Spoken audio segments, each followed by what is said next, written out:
Well, good Valentine's evening, friends. Mark Holmes here, and as always, I want to say thank you all for watching, commenting, subscribing, and being part of the Joe Boo Sports Report.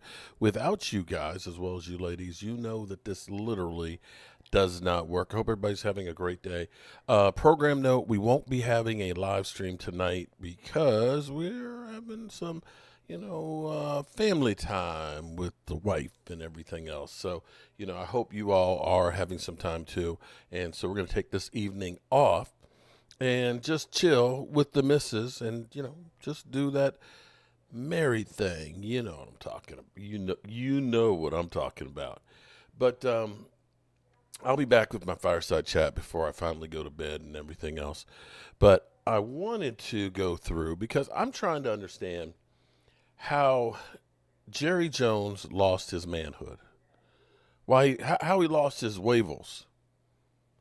Because Jerry Jones used to be the oil man that, you had to take chances being an oil man. You don't just, shit just don't happen. You got to take a chance. Sometimes you crap out and other times you get the glory holes. But Jerry Jones and Stephen Jones seem to be risk adverse. And it's actually worse than what we thought. Now, the question will be is Micah Parsons is going about things differently than any other player. I don't recall anybody else in the Dallas Cowboys' recent history that have done what Micah Parsons have done. Micah Parsons, in comparison to everybody else is like, typically the way the NFL players are is like this. You get your money. Don't worry about me. You get yours and I'll get mine. And everybody's happy about you getting as much money as you can from the man. The NFLPA, as people always say, oh, take a team-friendly deal, man. They should give money back. Here's the thing that you got to understand. Jerry Jones has been there 30-plus years since we've had a Super Bowl. And his value has been going up. He's been making money hand over fist. Do you know how many NFL players literally die broke? Do you know how many of them actually never get rich? That the average life expectancy in the NFL is under the 4 years minimum. That when you're drafted, you're locked in. You can't make the big bucks until after that 4 years. And the NFL knows most of you guys aren't going to make it to that second contract. So when you sign that guy as an undrafted rookie free agent, we all look at it and say, man, they're NFL players. They're making tons of money. They are.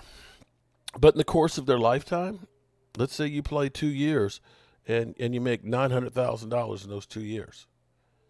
That ain't shit when you're talking about you only 22 years old if you don't really put that money to work. And some of these guys get screwed up. So, where you can't do anything else. Your body is messed up. And some of these guys, all they've ever done is football, and they don't know anything else but that. So that's why getting your money is the first and foremost thing the NFLPA says to do, the other players say to do, because, as we always say, they're not loyal to the team. Team ain't loyal to you. So for Micah Parsons to go through here and say, I don't have to be the highest paid, even though I'm one of two people to start their career with 12 or more sacks every year. Him and Reggie White. For him, literally turning the defense around with him coming back this season. First part of the season was terrible, and so was the Dallas Cowboys. Defense. When he came back, he was on a tear. And it showed. So for that guy to say, let's just get this thing done. And to go through and say, we need other people. The other thing that I'm actually excited about and happy about is the fact that CeeDee Lamb, who's gotten his contract, CeeDee Lamb gives no F's about what he says now because he's free. What you going to do, cut me, trade me? You ain't going to do shit. I got my money. And he's a little freer to go ahead and not necessarily toe the company line. So he's kind of ripped the Band-Aid off where he's literally saying, are we going to do the same bullshit to Micah that you did to me, that you do to Dak? Aren't you sick of this? Why don't we work on winning? He's put the Cowboys on blast, saying this is fucking stupid. Excuse my language, on Valentine's Day. Last thing we want to hear about is fucking on Valentine's Day. Oh, shit! Oh, shit! He's put them on blast and on notice that what we're doing isn't what I signed up for. I want to get people around me to help me win, help my quarterback win. Now, Dak didn't, Dak toed the company line and basically said, we're not far away. And maybe if they listen to that and think, just think about this for a second. If the Cowboys get healthy, and let's say they went out and got crazy, and they did get themselves one of the receivers, even if it's Cooper Kupp or DeAndre Hopkins, right? And let's say they went out and they got Myles Garrett, right? For the draft, that we got those two guys. I know that would cost a lot of money, but you know what? Let's flip the triggers. Let's get those guys here. And let's say they do draft. They move back and they draft Genty. Are you going to tell me that team right there is not a really good team? That adding those, if you really want to get crazy, add a swing tackle. Are you going to tell me that this team, if you do those kind of moves, maybe get another D-back, and then have the draft wide open, that this team can't compete against the Eagles, a team that they've split every year before this year when Dak Prescott missed both games? That a team that still, even with Cooper Rush, beat the Commanders? They're not that far away. This is not like we are literally starting over like the Jets right now that don't have a quarterback, or Cleveland that doesn't have a quarterback. This team has some stars and playmakers. You have a quarterback. You have a wide receiver. You've got a couple of good offensive linemen. You've got a playmaking edge rusher. This team could turn it around really quickly. But for whatever reason, the Cowboys are scared to make these moves. And it's actually worse than we thought. Look, let's go to NFL, ESPN NFL, whatever it is.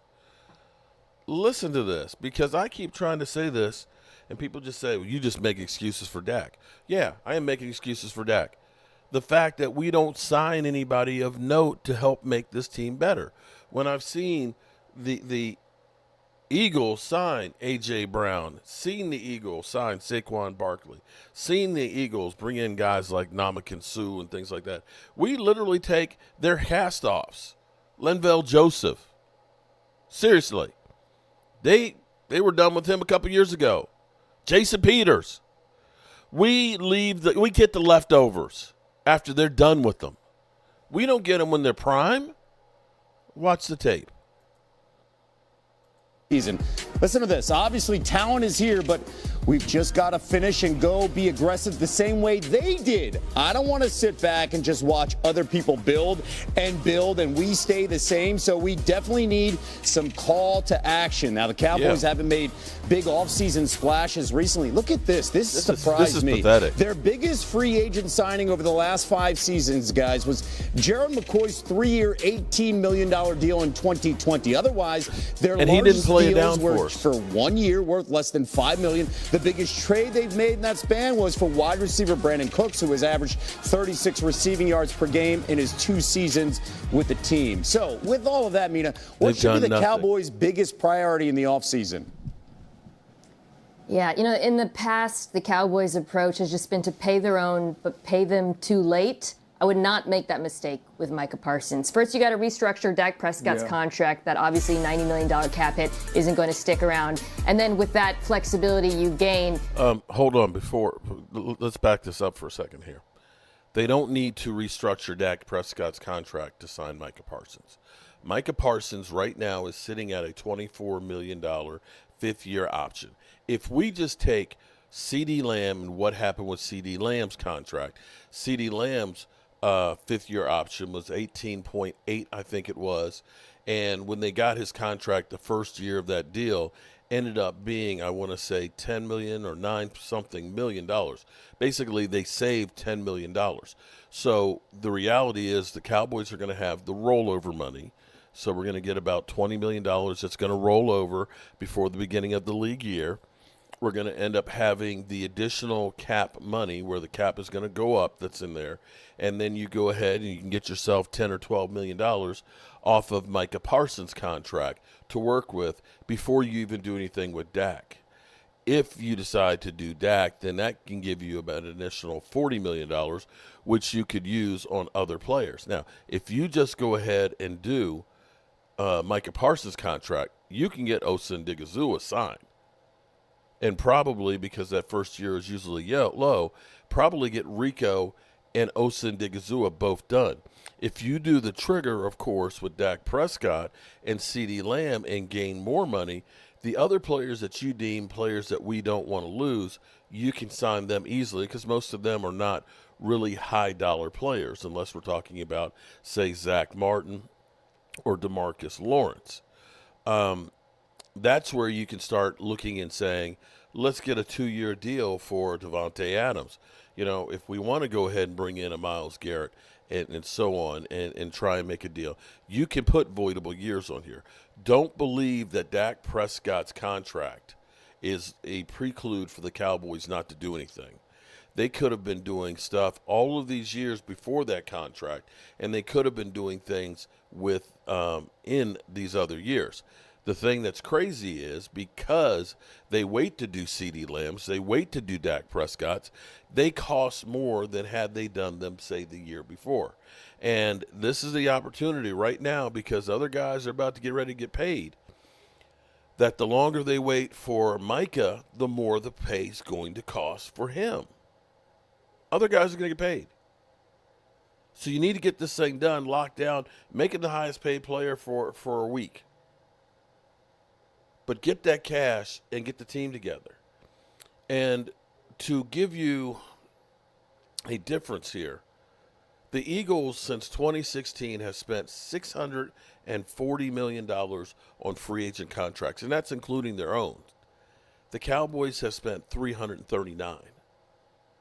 They've spent $300 million more, and we wonder why the Eagles are better than we are. You put your money where your mouth is. And when you say that Gerald McCoy is the biggest free agent signing we've made in the last 5 years, bro, we suck ass.